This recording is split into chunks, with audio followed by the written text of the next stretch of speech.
my favorite one of all. True story. There was a former Undersecretary of Defense who was invited to give a speech at a large conference, about 1,000 people.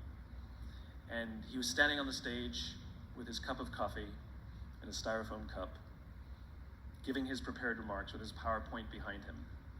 And he took a sip of his coffee and he smiled and he looked down at the coffee. And then he went off script. And he said, last year I spoke at this exact same conference. Last year I was still the undersecretary. And when I spoke here last year, they flew me here business class. And when I arrived at the airport, there was somebody waiting for me to take me to my hotel.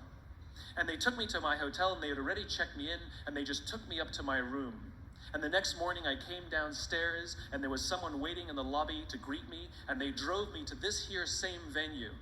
They took me through the back entrance and took me into the green room and handed me a cup of coffee in a beautiful ceramic cup. He says, I'm no longer the undersecretary. I flew here coach. I took a taxi to my hotel and I checked myself in. When I came down the lobby this morning, I took another taxi to this venue. I came in the front door and found my way backstage, and when I asked someone, do you have any coffee? He pointed to the coffee machine in the corner, and I poured myself a cup of coffee into this here styrofoam cup. He says the lesson is, the ceramic cup was never meant for me. It was meant for the position I held. I deserve a styrofoam cup. Remember this.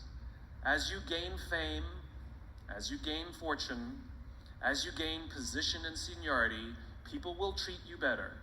They will hold doors open for you. They will get you a cup of tea and coffee without you even asking. They will call you sir and ma'am, and they will give you stuff. None of that stuff is meant for you. That stuff is meant for the position you hold. It is meant for the level that you have achieved of leader or success or whatever you want to call it. But you will always deserve a styrofoam cup. Remember that. Remember that lesson of humility and gratitude. You can accept all the free stuff. You can accept all the perks. Absolutely, you can enjoy them. But just be grateful for them and know that they're not for you.